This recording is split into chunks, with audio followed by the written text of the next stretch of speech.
Il faudrait d'abord étudier comment la colonisation travaille à déciviliser le colonisateur, à l'abrutir au sens propre du mot, à le dégrader, à le réveiller aux instincts enfouis, à la convoitise, à la violence, à la haine raciale, au relativisme moral, et montrer que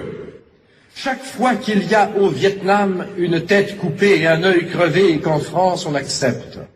une fillette violée et qu'en France on accepte, un malgache supplicié et qu'en France on accepte, il y a un acquis de la civilisation qui pèse de son poids mort,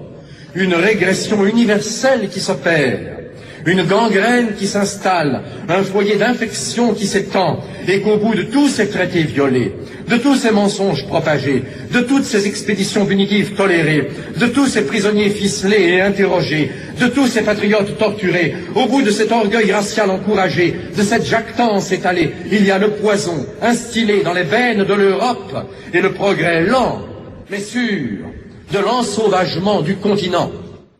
Et alors, un beau jour, la bourgeoisie est réveillée par un formidable choc en retour. Les Gestapo s'affairent, les prisons s'emplissent, les tortionnaires inventent, raffinent, discutent autour des chevalets. On s'étonne, on s'indigne, on dit comme c'est curieux, mais bah c'est le nazisme, ça passera. Et on attend, et on espère, et on se tait à soi-même la vérité que c'est une barbarie, mais la barbarie suprême, celle qui couronne, celle qui résume la quotidienneté des barbaries, que c'est du nazisme, oui, mais qu'avant d'en être la victime, on en a été le complice, que ce nazisme-là, on l'a supporté avant de le subir, on l'a absous, on a fermé l'œil dessus, on l'a légitimé, parce que, jusque-là, il ne s'était appliqué qu'à des peuples non européens,